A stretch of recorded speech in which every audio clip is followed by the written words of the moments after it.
오늘 우리가 함께 보실 말씀은 누가복음 18장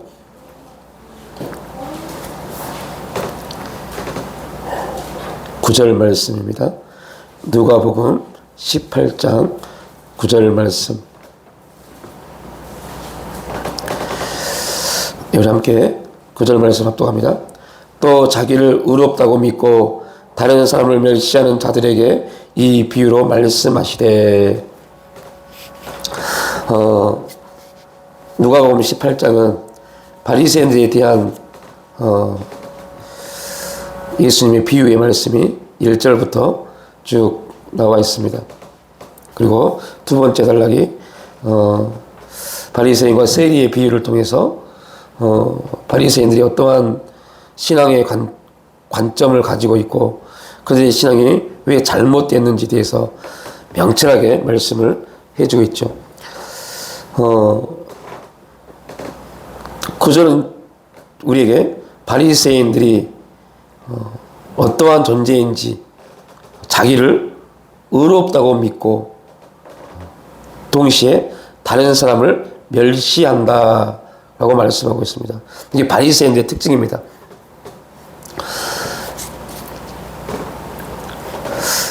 항상 바리새인들은 비교 의식을 갖죠. 그래서 상대적으로 비교를 해서 자기들이 올등한 신앙의 모습을 가지고 있고 종교적인 행위를 하고 있다. 그러한 자기 기준적 삶을 살고 있습니다.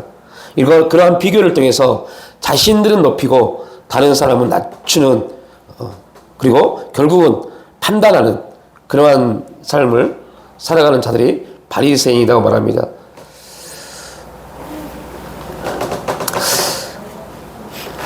바리새인들의 특징은 결코 비교의식을 가지고 있기 때문에 이웃을 상대를 사랑하지 못한다는 데에 있습니다. 이게 이제 왜 안타깝냐면 우리 그리스도인들이 지금의 시대에 신바리새인들이 너무너무 많습니다. 그러니까 하나님을 알고 하나님을 만나고 하나님 은혜 안에 우리가 거하면 참된 복음 안의 기독교인들은 사람을 비교의 대상으로 삼지 않죠. 사람은 어느 존재이든 어느 사람이든 우리가 사랑하고 섬겨야 될 존재입니다. 그가 세상적으로 높은 위치에 있든 어떠한 자리에 있든 사람은 사람을 사랑하고 섬겨야 될 그러한 존재로 봐야 됩니다. 사람을 높이고 그 사람을 우리가 존경한다는 부분하고 또 다른 것이 내용입니다.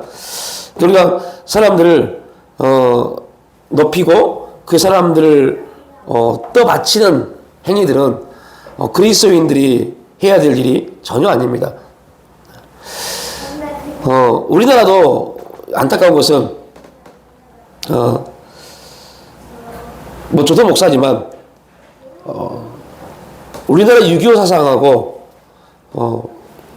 복음이 야릇하게 잘못 섞어져서 목회자에 대한 어떤 부분에 있어서 우리 성도가 우리가 목회자를 어떤 목사님을 존경할 수 있습니다. 그러나 그 목회자의 행동이나 신앙이나 그 목회자 자체가 우리에게 영향력을 행사하는 그러한 존재로 만들면 절대 안 됩니다. 그런데 우리 6.25 사상에서 군사일체라는 그러한 말이 있는 것처럼 목회자들도 그러한 이치에 서게 했다는 겁니다. 그러다 보니까 어떠한 문제가 이제 발생하기 시작하면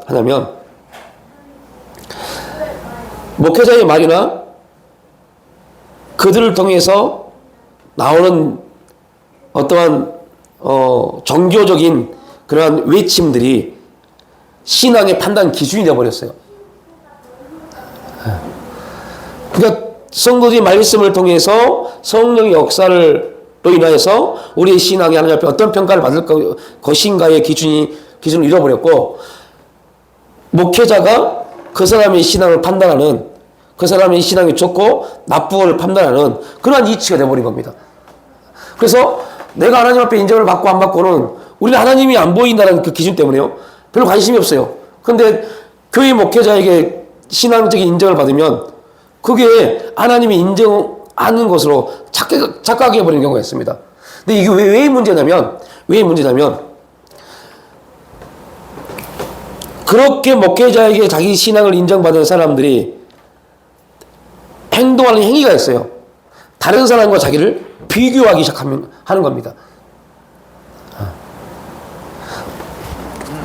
나는 저 목사님이 내 신앙을 인정해 주셨어. 근데 당신은 지금 어때? 이러한 문제에 빠지게 됩니다. 그러니까 하나님 말씀이, 여러분, 우리가 정말로 하나님께 인정받는 신앙적인 삶을 살기 위해서 우리가 갖춰야 될 기준은, 우리 안에, 저와 여러분 안에 확실한 복음이 확실했다면 그 복음이 우리를 하나님 앞에 절대적 위치에 서게 하는 겁니다.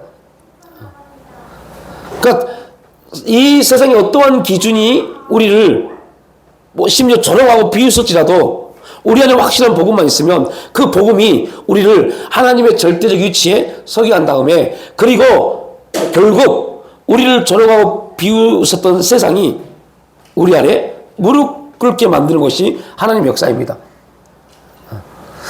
그런데 그 길을 가는 과정이 우리에게 그렇게 녹록지 않아요.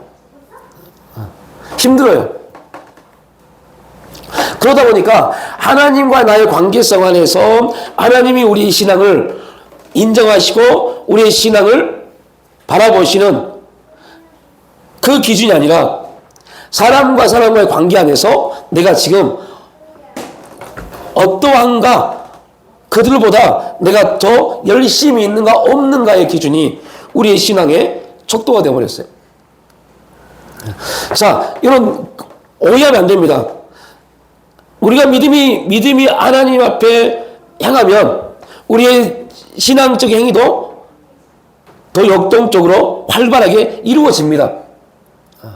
믿음이 우리를 그렇게 인도해 갑니다. 그러나 반대로 우리가 그렇게 열심히 한다고 해서 우리의 믿음이 역사가 크게 나타나냐? 그건 아닙니다. 그러니까 이 기준을 잘 살펴봐야 돼요.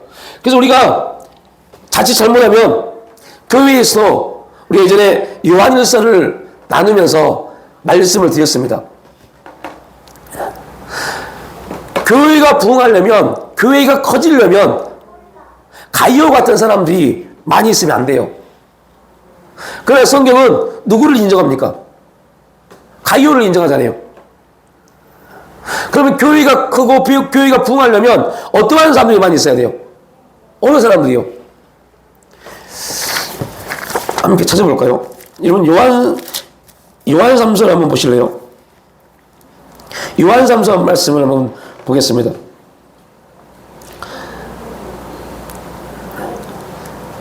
요한3서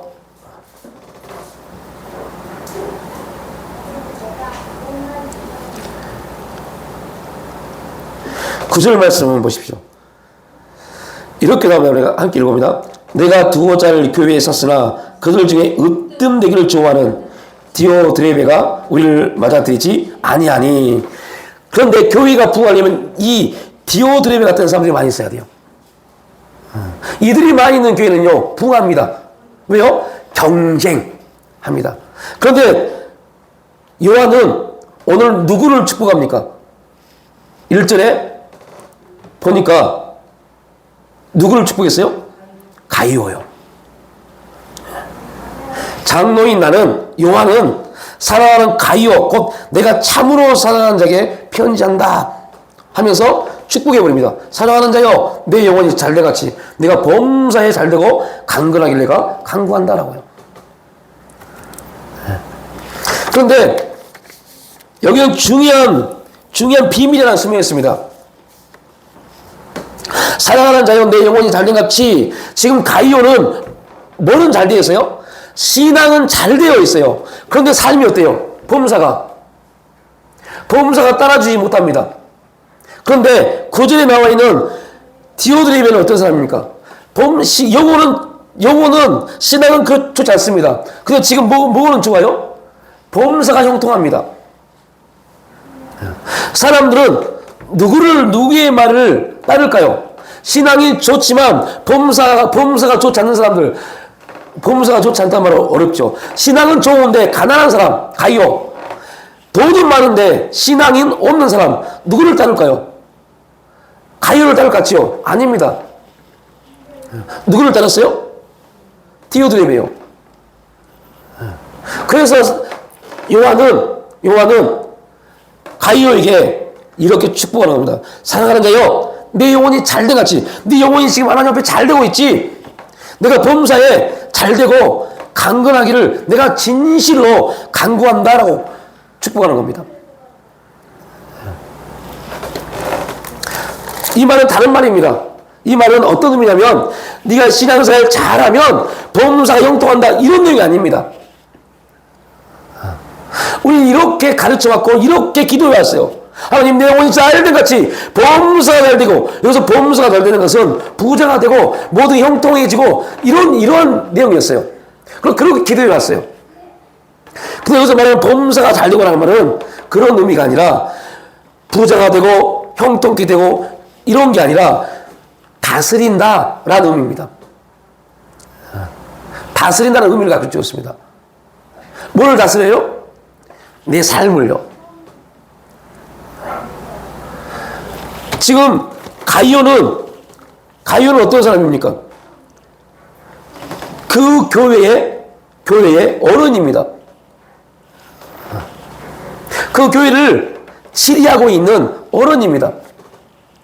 그 어른에게 가장 필요한 게 뭡니까? 교회를 지휘하는 사람에게 가장 필요한 게 뭡니까? 돈이요? 능력이요? 아닙니다. 다스림입니다. 그래서 요한은 가이오에게 범사에 잘 되고 이 범사에 잘 되고라는 헬라어가 다스림입니다. 다스림. 네가 너희 직분에서 잘 다스릴 수 있는 지혜가 임하기를 원한다, 이 기도를 하고 있는 겁니다. 여러분, 우리가 이게 왜 중요하냐면요, 사명 감당하면, 사명의 자리에 있으면 그 모든 것들은 하나님이 채워가십니다. 지금 가이오는 그가 놓여져 있는 사역 속에서 사람들이 가이오를 인정하지 않으려고 합니다. 누구 때문에요? 바리새인 디오드레베처럼 그들 때문에요. 그가 가지고 있는 막강한 권력과 돈으로 사람들을 현혹시킵니다. 교회가 분란이 일어납니다. 교회가 분란이 일어나면 그 교회를 지휘하는 사람은 고통스럽습니다. 왜 그러냐면 하나님의 역사가 가이오를 통해서 나타내시고자 하는 일이 있는데, 그 나타내시고자 하는 그 일이 그 교회 성도들에게 흘러가야 되는데, 디오드레베 때문에 그 교회 성도들이 가이오 말을 듣질 않아요. 그러면 하나님의 역사는 임하고 그 역사가 흘러가지 않고, 그럼 여러분들 얼마나 그 하나님의 역사가 임하는 사람이 고통스러운지 아세요? 이 소식을 요한이 들은 겁니다. 그래서 요한이 가이오에게, 가이오야, 우리말로 풀어보면 걱정하지 마. 네 영혼이 지금 하나님과 관계에서 얼마나 멋지니, 얼마나 아름답니. 이제 하나님이 너에게 치리할 수 있는, 다스릴 수 있는, 그래서 너의 범사, 가이오의 범사는 형통이 아니었어요. 다스림이었어요. 치리할 수 있는 능력을 하나님이 허락하실 거야. 그래서 교회가 너를 통해서 안정적으로 사역을 감당할 수 있도록 하나님이 강건케 하실 거야. 그래서 여러분들 요한 3서 말씀을 놓고 기도할 때 여러분들 이 의미를 가지고 와서 기도해야 돼요. 이 말씀의 의미를 가지고 기도해야 돼요. 그래야 그 말씀이 실제가 이루어집니다. 하나님, 저는 교회 목사입니다. 하나님, 저에게 교회 목사의 직분을 주셨습니다. 교회 목사로서 하나님과 관계 안에서 목사로서의 관계가 잘 회복되어져서 목사로서 범사가 목사의 사역이 사명이 잘 이루어질 수 있도록 하나님 저에게 능력을 다해 주옵소서. 여러분 직분을 가지고 기도하셔야 돼요. 그러면 우리에게 맡겨주신 그 사명을 우리에게 맡겨주신 그 일을 감당했을 때 하나님은 그 감당해진 그 일을 통해서 하나님의 일하심이 우리에게 나타나는 겁니다. 그런데 바리새인의 특징이 뭡니까? 그게 아니었어요. 내가 가지고 있는 어떠한 것들, 이러한 것들을 가지고 자기를 높이고 사람들을 판단하기 시작했어요. 근데 오늘 교회는 여러분들도 많이 느끼실지 모르겠지만 제가 서론에도 말씀드렸처럼 교회는 어떠한 사람들이 많아야 붕내요? 가이어요? 아닙니다. 우리가 착각하는 게 있어요. 믿음이 좋은 사람들이 많으면 교회는 붕하죠? 아닙니다. 맞는 말 같지만 아닙니다. 진짜 교회가 붕할 때는요, 믿음이 좋은 사람들이 많이 모이면 교회 붕 못해요.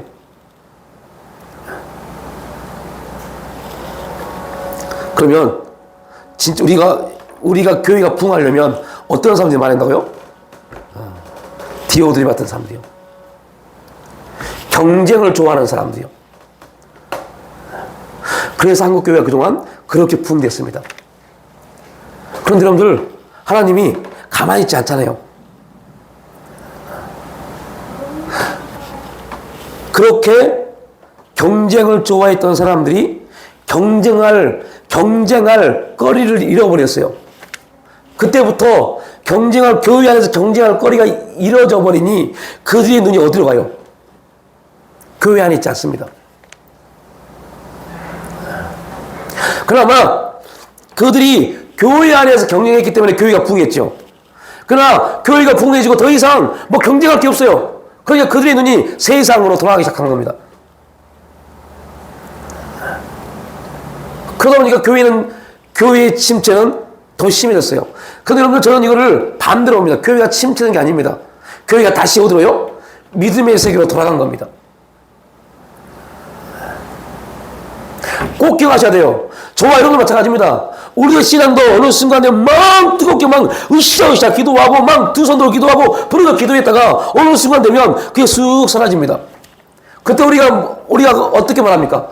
목사님, 제 신앙이 침체된 것 같아요. 제 신앙이 좀 이상합니다. 라고 말합니다. 그런데 거의 대부분의 사람들은 침체된 게 아닙니다. 하나님이 우리 안에 있는 진짜를 끄집어내는 과정입니다. 진짜를 끄집어내려고 하니까 가짜들이 힘들어하는 겁니다. 육신이 힘들어하는 겁니다. 영이 끄집어 나와지니, 영의 역사가 일어나지니 육신이 얼마나 힘들겠어요. 육신이 너무너무 힘든 겁니다. 지금 그러한 사람들이 너무너무 많아요. 그들이 이렇게 표현합니다. 제 신앙이 침체된 것 같아요. 라고요. 그때 여러분들, 그래서 자기를 돌아볼 수 있는, 자기를 볼 수 있는 그런 시간이 좀 필요합니다. 그래서 지금 우리 안에 하나님의 역사, 복음이 확실하게 있다면, 복음이 확실하게 우리 안에 지금 내재되어 있다면, 우리는 침체가 아니라 하나님이 이제 성숙한 신앙인으로 만들기 위해서 그동안 육신이 충만했던, 육신이 막 충만했던 것들을 쭉 빠지게 하시고, 내 안에 있는 진짜 하나님이 기뻐하시는 생명이 흘러 나오게 하시는 시간입니다. 그런데 여러분, 여기서 되게 조심해야 돼요. 여기서 왜 조심해야 되냐면, 그때 우리 육신이 내가 나라고 생각했던 나, 열심히 뭔가를 냈던 나, 근데 지금 열심히 내려고 해도 내지 동력을 얻지 못한 나, 이게 무기력해지면 절대 안 됩니다. 그때 사도 바울은 어떻게 고백합니까? 무기력해지려고 하는 나를 쳐서 복종시켰다라고 말합니다. 이거 잘 들으셔야 돼요. 그래야 우리의 신앙이 내 안에 있는 영의 생명과 내 육체의 충만함이 맞아간다니까요. 그때 우리는 어떤 사람과 누군가에 비교하지 않고 하나님과의 나의 관계성 안에서 내가 하나님의 인정받는 자로, 하나님의 찾으시는 기뻐하는 자로 설 수 있게 됩니다. 그래야만 우리가 당당할 수 있어요. 당당할 수 있어요. 안 그러면 여러분 죄송한 말이지만 지금 저와 여러분이 어디에 가서 당당하게 나는 이렇게 살아가고 있습니다 라고 말할 수 있는 그런 당당함이 솔직히 말하면 없잖아요. 내세울 게 없잖아요. 그냥 대부분 오랜만에 만난 사람이 요즘 어떻게 사세요? 그러면 대부분 어떻게 말합니까? 그냥 열심히 살고 있어요. 이게 우리가 보통 하는 말입니다. 그러나 여러분들 그렇게 말하고 있는 자신을 보십시오. 거기서 정말 당당하게 정말 하나님 안에서 열심히 살고 있습니다. 이런 의미인지 아니면 그냥 할 말이 없어서 그렇게 말하는 건지. 할 말이 없어서 그렇게 말하는 겁니다. 내세울 게 없다고 생각하니까요. 왜요? 왜 내세울 게 없습니까? 우리 안에 뭐가 있는데요? 하나님이 계시는데요. 내 안에 하나님이 있고 내 안에 확실한 복음이 있고 영원한 천국이 내 안에 있는데 왜 내세울 게 없어서 사람들에게 그냥 열심히 살고 있습니다. 아이고 은혜로 살고 있습니다. 당당하게 말한 게 아니라 숨어서 말하잖아요. 은혜로 살고 있습니다 말하면서 그 은혜 안에 하나님 있는 게 아니라 그냥 신앙인이기 때문에 말하는 은혜예요. 우리는 그러한 존재가 아니잖아요. 그리고 바울이 고백한 것처럼 우리는 우리의 힘이 있고는 이 세상에 있지 않습니다. 그러니까 이 세상에 어떠한 말을 해도 그들은 우리를 이해할 수 없습니다. 우리가 기억해야 돼요. 세상은 이 세상에 속한 어떠한 사람일지라도 그들의 말은, 그들의 행동은, 그들이 어떠한 말을 할지라도 그들은 우리를 담을 수도 없고 우리를 이해할 수도 없어요. 왜요? 우리는 그들 가운데 있지 않기 때문에요. 우리는 지금 하늘에 있습니다. 하늘의 시민권자입니다. 그래서 이 세상에 대해서 당당하셔야 돼요. 그들이 뭐라고 말하든 어떠한 소리를 하든 그 소리는 우리에게 아무런 효력이 없습니다. 그런데 그 말들이 우리에게 영향력, 효력이 있다는 것은 지금 우리는 복음 안에 있지 못한 겁니다. 하늘의 시민권자를 있지 못하는 겁니다. 오늘 더 무슨 말씀일까요? 우리는 지금 어디에 자리에 있어요? 바리새인의 자리요. 내가 지금 저와 여러분이 어느 말에 의해서 좌우돼요? 세상의 소리에 의해서. 바리새인들은 상대를 통해서 자기를 높이기도 하지만 상대 때문에 자기가 낮춰지기도 합니다. 그래서 여러분들 바리새인들 그들은 종교적으로 정말 대단한 사람들이었습니다. 종교적으로 정말 대단한 사람이었는데 그들은 어떤 누구와도 타협하지 않을 정도의 엄청난 신념을 가지고 있었었는데 그런데 여러분들 로마가 쳐들어왔을 때 제일 먼저 항복한 사람은 누구예요? 바리새인입니다.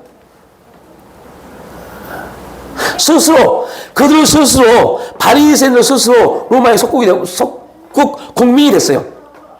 이게 바리새인의 특징입니다. 그래야만 뭐 할 수 있어요? 살 수 있다고 착각했어요.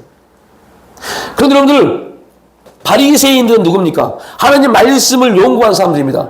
하나님 말씀을 연구하는 사람들. 하나님 말씀은 뭐라 그럽니까? 어떤 누구하고도 논하지 말라. 타협하지 말라.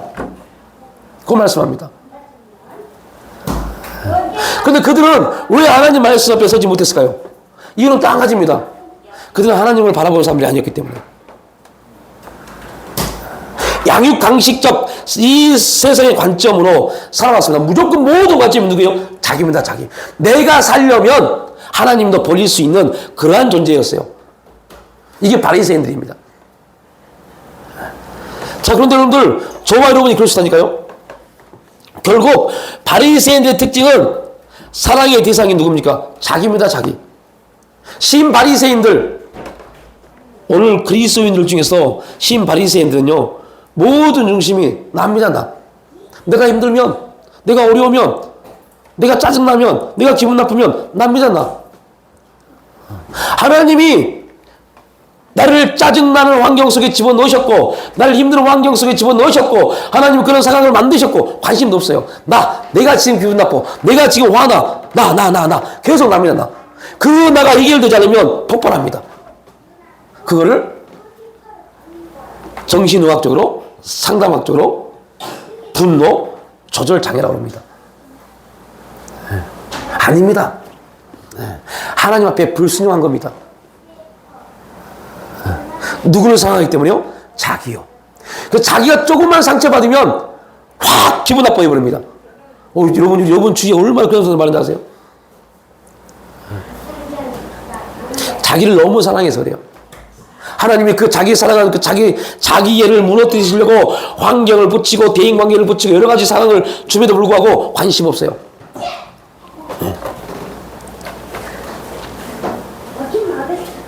자기 사랑은 죄의 지배 아래 있는 사람이 나타난 대표적인 특징이다라고 말합니다. 이러한 타락한 자기 사랑은 자신을 우상으로 삼을 때 나타나는 전형적인 모습이기도 합니다. 자기를 우상으로 삼아요. 자기를 우상으로 삼는단 말은 자기를 막 드높인다는 뜻도 있지만 아닙니다. 모든 결정, 모든 선택을 누구 중심으로 해요? 자기 중심으로 해요.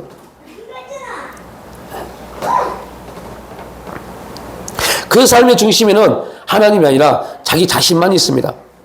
반면에 복음은 우리를 다른 사람의 죄를 지적하는 사람이 아니라 그 다른 사람들의 죄의 모습들이 보이면 그 모습을 통해서 먼저 누구를요? 자기 자신을 바라보는 사람들이에요.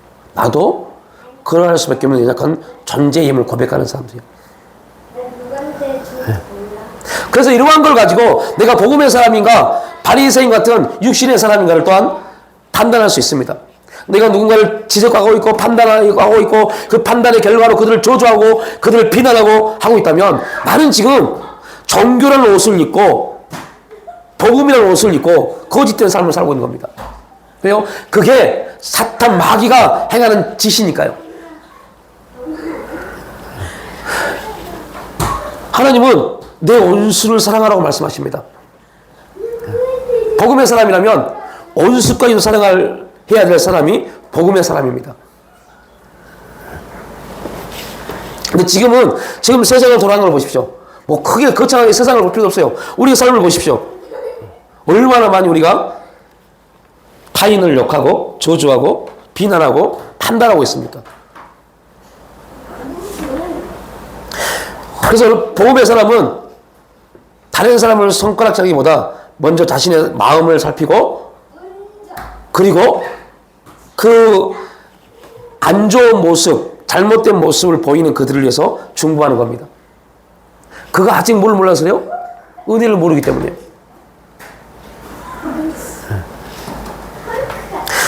우리가 예수님의 제자라고 말합니다. 예수님이 행하셨던 그 일을 우리가 따라가야 된다고 말합니다. 예수님이 행하셨던 일이 그거였잖아요. 저들이 아직 몰라서 그럽니다.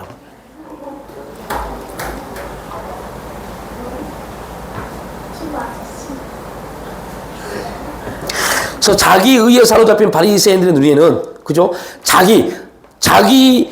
자기애라는 자기 자신을 사랑하는 그러한 문제에 빠진 바리새인들은 예수님의 그 삶을 자기들에게 비춰보니까 뭐가 보여요?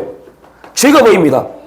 그러니까 예수님을 통해서 자신을 보지 않고 자신들의 의로움으로 예수를 판단하기 시작했어요. 이게 무서운 겁니다. 우리도 그래서 절대 우리는 내 신앙으로 다른 사람을 판단하면 안 돼요? 절대 안 돼요. 내 신앙으로 다른 사람을 판단하는 순간부터 우리는 바리새인이 됩니다. 왜 내 신앙으로 다른 사람을 판단할까요? 변명하기 위해서요. 나는 그래도 저 사람보다 잘하고 있잖아요. 변명하려고요. 그런 아담이 범죄잖아요. 그래서 바리새인들이 예수님을 통해 자기를 보니까 자기들의 죄가 막 보여요. 그러니까 안 되겠다. 우리의 신앙, 우리 바리새인들의 신앙의 관점으로 예수를 보자. 그러니까 그들의 관점으로 예수를 보니까 예수가 뭐로 보여요? 죄인으로 보이는 겁니다. 죄인으로 보여요. 그래서 예수가 죄인으로 보이니까 그들은 예수를 십자가에 못 박여 죽어야 돼요. 그래서 십자가의 사건이 나오는 겁니다. 이것 또한 하나님의 섭리였죠. 그렇다면 반대로 보자고요. 그들이 예수를 통해서 그들의 지혜를 발견했다면 여러분 우리에게는 복음이 들어오지 않았을 겁니다. 왜요? 그 초림의 사건을 통해서 세상은 끝났을 거니까요. 그런데 바울은 이걸 깨달았어요. 바리새인들이 예수를 통해서 메시아임을 보지 못하게 하신 이유는 그들의 가집, 참 감람나무를 하나님에서 끊어버리고 돌 감람나무 위를 접붙여서 우리를 구원하시기 위한 목적이구나 라고요. 그러나 결국 완성은 이방인의 구원이 아니라 누구의 구원이에요? 참 감람나무인 이스라엘의 구원입니다. 우리를 구원하신 목적은 누구를요? 바리새인들, 이스라엘 민족들, 그들을 격동해서 그들이 돌아오기를 원하는 마음에서 라고 말합니다. 이게 바울의 복음이었잖아요. 그러니까 우리의 신앙은 지금 어떤 신앙이 돼야 돼요? 우리의 신앙은 우리가 정말로 하나님 앞에 하나님과 동행하고 하나님의 은혜 안에서 하나님의 거룩한 여호와의 축복을 누리면서 바리새인들, 저 이스라엘 백성들이 우리를 보고 질투하도록 만들어야 돼요. 그런데 여러분들 안타까운 것은 저 이스라엘이 기독교인을 보고 질투합니까? 안 합니다. 왜 안 할까요? 우리 신앙이 지금 엉망이니까요.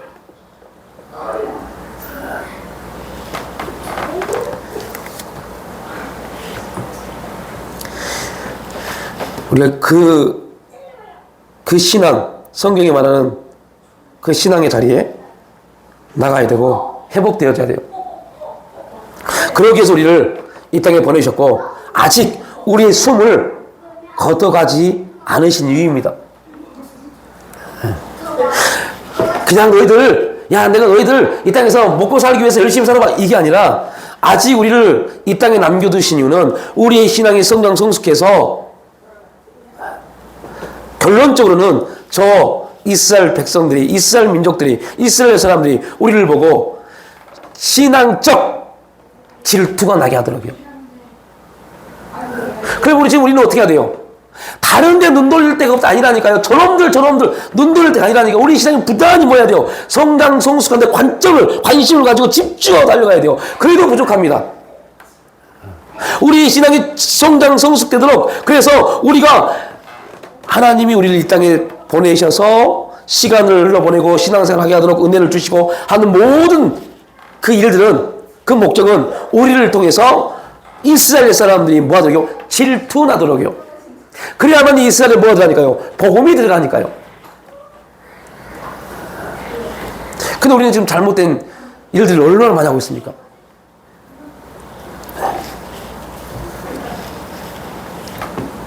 그리고 우리 또한 말로는 행동으로는 바리새인들처럼 예수를 십자가에 못 박지 않고 있지만 영적인 무지함으로 어떻게 하고 있어요? 바리새인처럼 예수 그리스도를 통해서 우리를 보니까 우리의 죄가 너무 적나라하게 보여요. 그러니까 예수를 딱 덮어놨어요. 그리고 신앙적인 종교적인 옷만 입고 열심히 뭔가를 냅니다. 소리를 내고 뭔가를 합니다. 종교적인 옷을 입고요. 그리고 하나님 앞에 기도합니다. 하나님, 우리의 모습 보셨죠?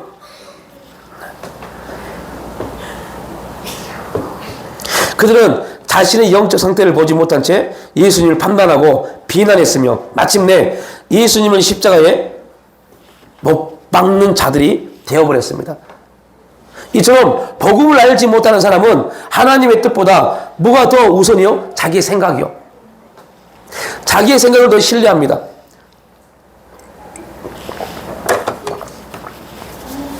아이고 목사님 제 생각은요. 아이고 목사님 제 생각은요. 아이고 제 생각은요. 제 생각이 우리의 생각이 훨씬 앞섭니다. 그래서 우리의 생각을 더 신뢰하면 하나님께서 하시는 일을 이해하지 못하고 불평합니다. 원망합니다. 그러니까 이스라엘 백성들이 출애굽을 행하고 광야에서 그들이 살아갈 때 3일 만에 홍해를 건너고 막 춤을 추면서 하나님을 찬양하고 기뻐하며 난리를 치던 그들이 3일 만에 원망하고 불평합니다. 왜요? 그곳에 그들을 보낸 이유를 몰랐기 때문에요. 여러분, 원래 그 말하는 그 샘에는 물 자체가 뭐예요? 씁니다.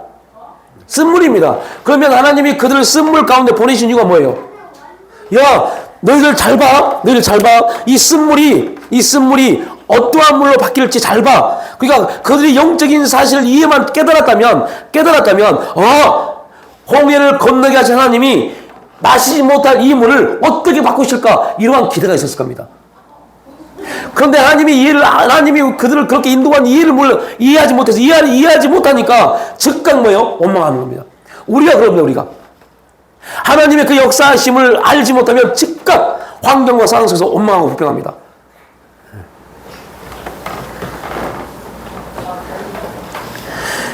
하나님께서 하시는 일을 이해하지 못하면 불평하고 자신의 기대와 다르면 비난하게 됩니다. 성경은 그것을 원망이라고 말합니다.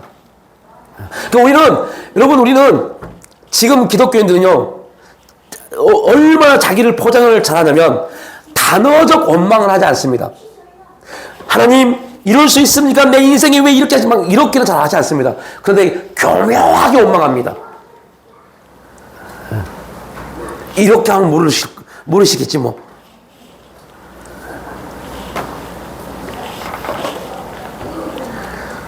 그게 그 찬양이잖아요. 왜? 나만 겪는 고난이라고. 왜 내 인생은 이럴까? 왜 내 인생은 이렇게 피자고 계속 고난만 있을까? 왜 우리 가정은 이럴까? 이게 여러분들 굉장히 좋은 기도 같죠? 아닙니다. 원망하는 겁니다. 하나님을 이해하지 못하니까 하나님이 우리 인생 가운데, 우리 가정 가운데 펼쳐놓으신 일을 보지 못하니까 내 인생은, 내 가정은 왜 이럴까? 계속 그 문제에 빠져버립니다. 하나님이 그 섭리를 통해서 어떠한 일들을 행하실 것인가에 대한 기도가 아니라, 하나님, 내 인생이 왜 이렇습니까? 내 가정, 내 인생, 내 자녀가 왜 이렇습니까? 하나님, 이것 좀 어떻게 좀 해주세요. 이런 기도만 하는 겁니다. 하나님은, 내가 그 환경을 통해서, 그 상황을 통해서 너를 어떻게 만들어갈 것인지 나는 그 관심, 그 고민하고 있는데 네가 그 고민에 동참하기를 원한다 라고 우리에게 말씀하고 계시고, 우리는 하나님, 내 인생이 정말 원망스럽습니다, 한탄스럽습니다 라고 말합니다. 원망은 단순한 불만의 표현이 아닙니다. 하나님을 신뢰하지 못하고 그분의 선하심과 지혜를 의심하는 마음의 표현입니다. 그러니까 여러분들, 원망은요, 단순한 내 불만이 있어 불만을 표현한 게 아닙니다.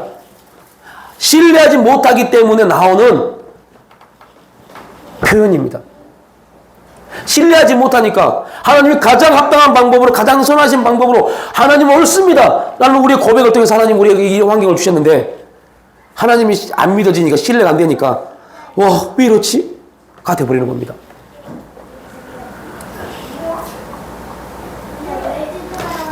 그러니까 여러분들 다시 돌아옵니다.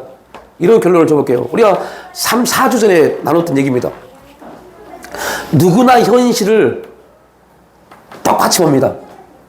그러나 육신의 사람처럼 그 현실에 매여서 현실에 대한 기도와 현실에 대한 불평하면 안 됩니다. 바울처럼 그 현실 앞에서, 주어진 현실 앞에서 어떻게 해야 돼요? 감사하며 기도하며 기뻐해야죠. 이게 신앙인입니다. 현실이 어떻게 반응할 것인가에 따라서 그 사람의 신앙의 모습이 보인다니까요. 우리가 연약하기 때문에 우리에게 주어진 현실 속에서 똑같이 믿음 없는 사람처럼, 세상 사람처럼 원망하고 불평할 수 있습니다. 그러나 중요한 것은 성경은 우리에게 말합니다. 그때 너희들 어떻게 되냐? 하나님의 뜻이 있는데 너희가 원망할 수밖에 없어. 불평할 수밖에 없어. 염려할 수밖에 없고 근심할 수밖에 없어. 그런데 성경은 이렇게 말해. 그때 너희가 뭐라? 감사하라. 기뻐하라. 기도하라. 그리고 주께 맡겨라. 그러면 하나님이 그 모든 일들 이루어가시리라. 그 말씀합니다. 그렇게 선택하고 갈 것인지, 아니면 오늘은 내 필요 없어. 오늘 다 퍼부어버려야지. 이렇게 해서 자기 마음이, 그렇다고 해서 마음이 편한 것도 아닙니다. 근데 사람들은 믿음의 사람이라고 할지라도 후자를 선택하지 않습니다. 대부분 전자를 선택하죠. 원망하는 것이 훨씬 더 우리에게 유익하다고 생각하는 겁니다. 그 순간에는요. 내 감정도 중요하지. 그때 내 감정이 중요하지. 내 생각이 중요하지. 라고 말합니다. 아닙니다. 우리의 감정이 중요하면 안 돼요. 우리의 생각이 중요하면 안 돼요. 누가 중요해야 돼요? 하나님이 중요하셔야 돼요. 하나님이 왜 이 환경을 주셨는지가 중요해야 돼요. 하나님이 왜 이 문제를 내게 주셨는지가 그게 중요해야 돼요. 거기에 대한 내 감정, 내 생각은 아무것도 중요하지 않습니다. 그거는 십자가에 못 박아야 될 일입니다. 그때 내 감정은 십자가에 못 박아야 됩니다. 내 생각은 십자가에 못 박아야 됩니다. 그런데 우리는 그 감정과 생각이 먼저 앞서가 버리잖아요. 그게 뭐라고요? 원망이요. 그 원망이란 말은 이렇게 엄청난 의미를 갖고 있습니다. 하나님을 신뢰하지 못하는 데서 오는 거예요.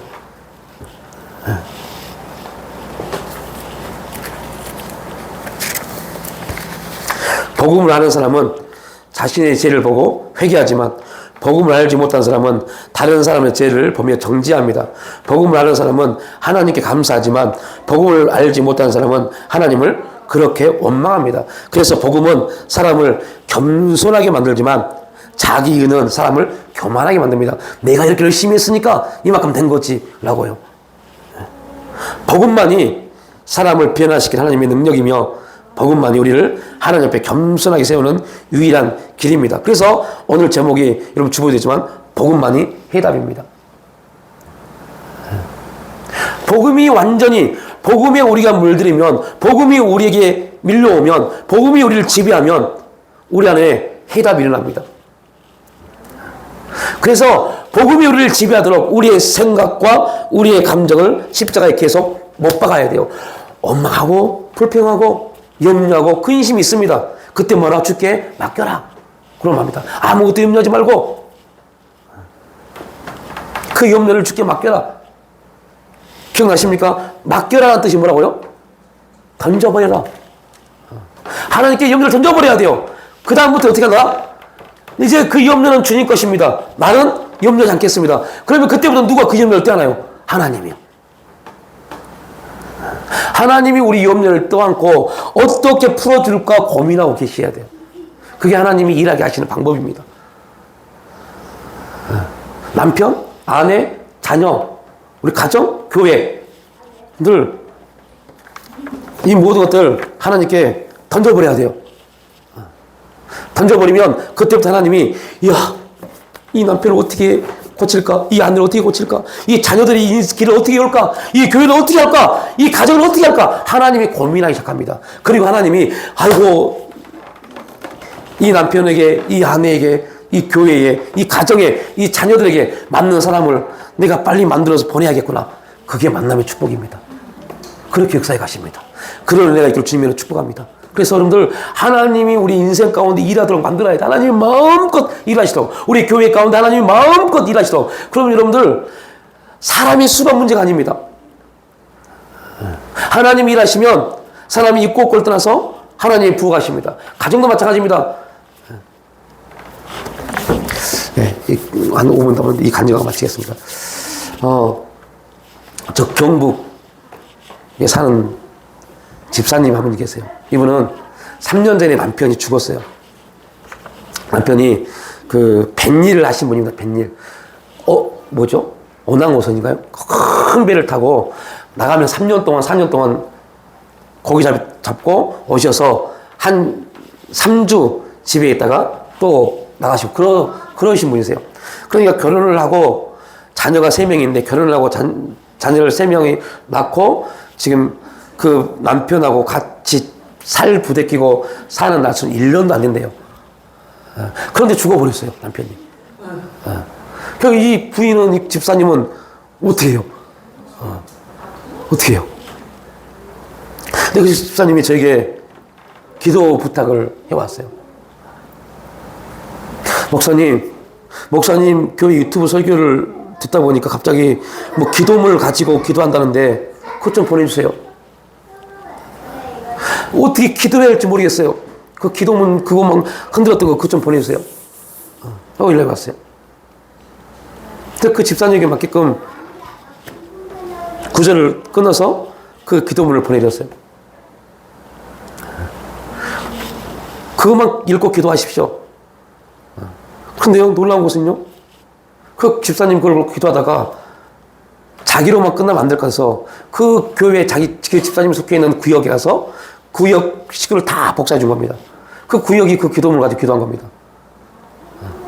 근데 그 구역에 담당 전도사가 와가지고 그걸 보고 그걸 가지고 와서 복사해서 그 자기 신방 전도사 세 분에게 나눈 겁니다.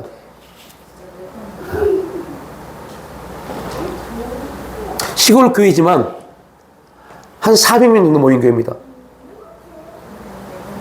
근데요, 논란이 벌어졌어요. 금요일날 기도회 때 다들 기도회 시간에, 그건 장로 합동측 교회입니다. 다들 이렇게 있던 성도들이 목사님이 기도합시다니까 뭐를 가방에서 빼내더니 읽기 시작한 겁니다.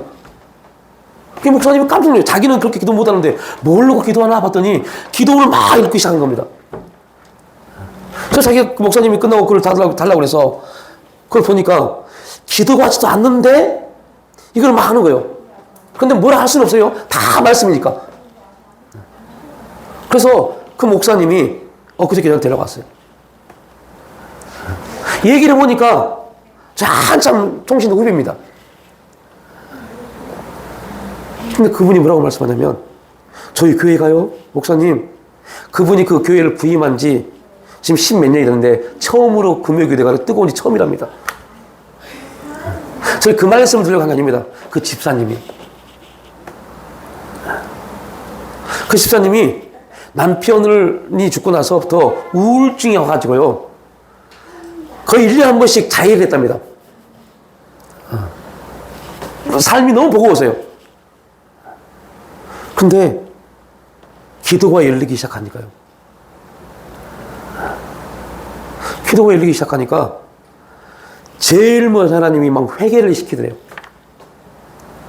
내가 너를 그렇게 살려둔 이유가 뭔데? 내가 너에게 생명을 준 이유가 뭔데? 내가 너를 붙잡아주고 있는 이유가 뭔데? 네 스스로 네 목숨을 끊으려고 해? 이게 막 밀려오더래요. 막 회개하고 눈물 뿌리고 기도하는데 갑자기 한 번도 경험하지 못한 일이 벌어진 겁니다. 뭐겠어요? 방황이 터진 겁니다. 그건 그 기도문을 읽고 교회가 기도한 게 아니라, 결론은 그 집사님 방언이 터지면서 그 구역이 다 방언이 임해버린 거예요. 성령이 어떻게 역사가 보세요? 방언이 임하기 시작했어요. 그 전도사님이, 그 구역을 담당한 전도사님이, 원래 그분은 침례교에서 오신 분이라 방언 기도 하신 분인데 교회에서 못하게 하니까 못한 겁니다. 근데 자기 구역 성도들이 막 하니까 자기도 막 덩달아서 막 기도가 터진 겁니다. 그런데 놀라운 것은요, 그분이 교회 가면 얼굴이 확 피었어요, 전사님이. 그 전사님도 삶에 찌들어 살던 사람인데 막 기도가 터지니까 얼굴이 피었어요. 옆에 있는 전사님이 도대체 무슨 좋은 일이 있어 당신 얼굴이 빛이 나냐고. 그래서 자기 구역도 아닌데 자기 구역 예배 들 때 그 옆에 있는 전사님 데리고 간 겁니다. 그렇게 해서 그 교회가 기도의 불이 났어요. 그 목사님 전화서, 목사님 내년에 집회 기간이 있는데 목사님 오셔서 집회 좀 해주세요. 처음이랍니다. 처음이래요. 그 교회가 생긴 이후로 외부 목사가 와서 일주일 집회하는 거 처음이랍니다. 근데 제가 안 한다고 그랬어요.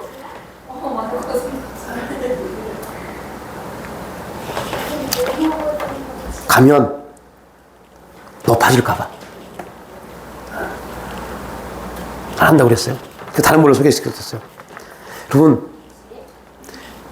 하나님이 우리를 사용하시고 역사에 가시는 일이 있습니다. 지금 우리의 숨을 쉴 수 있도록 은혜를 주신 이유가 있습니다. 이 세상을 향해 살기 위해서 그런 시간을 준 게 아닙니다. 부단히 주님을 바라보십시오. 그리고 주님이 우리 인생 가운데 일하도록 여러분 우리를 내어드리십시오. 그리고 하나님 어떻게 우리 인생 가운데, 우리 가정 가운데, 우리 자녀들 가운데 일하시는지. 부모들의 가장 큰 기도의 제목은 자녀들이잖아요. 자녀들이 하나님이 어떻게 일하시는지. 또 교회 직분자들은 가장 또 기도 제목은 뭡니까? 내가 섬기는 교회가 어떻게 될 것인가. 여러분, 하나님 어떻게 일하시는지를 보십시오. 가정, 하나님의 가정을 세우시기 위해서 얼마나 많은 역사를 가졌을까요? 그 가정 가운데 하나님 어떻게 일하시는지 보십시오. 놀라운 것은 우리가 복음 안에 서고 하나님의 역사를 믿는다면, 신뢰한다면 생각지도 못한 일들을 뻥뻥뻥뻥 나타내실 겁니다. 우리가 생각했던 거, 우리가 바라봤던 거, 그걸 뛰어넘어서 역사하시는 분이 하나님이십니다. 그 은혜가 있기를 주님으로 축복합니다. 하나님 아버지 감사합니다. 복음만이 해답이십니다. 그 해답 복음은 오직 예수 그리스도이십니다. 그 예수 그리스도가 우리 안에 그 생명으로 마음껏 살아 역사하며 그 거룩한 생명의 은혜가 성령 안에서 우리의 교회와 우리 가정과 우리의 삶 속에서 마음껏 일하는 놀라운 은혜의 간증이 넘쳐날 수 있도록 기름 부어 주시옵소서. 주님, 또 이 시간 아버지 하나님, 돌아온 주일 마중물 선교회 또한 그 사역이 있습니다. 또 그 일을 위해서 귀한 아버지 하나님 주 앞에 드리는 손길이 있습니다. 주님 축복해 주시고 30배, 60배, 100배로 축복하시며 하나님 그들의 기도 가운데 놀라운 기름 부으심을 도하여 주시옵소서. 감사드리올 때 예수님의 이름으로 기도 올려옵나이다.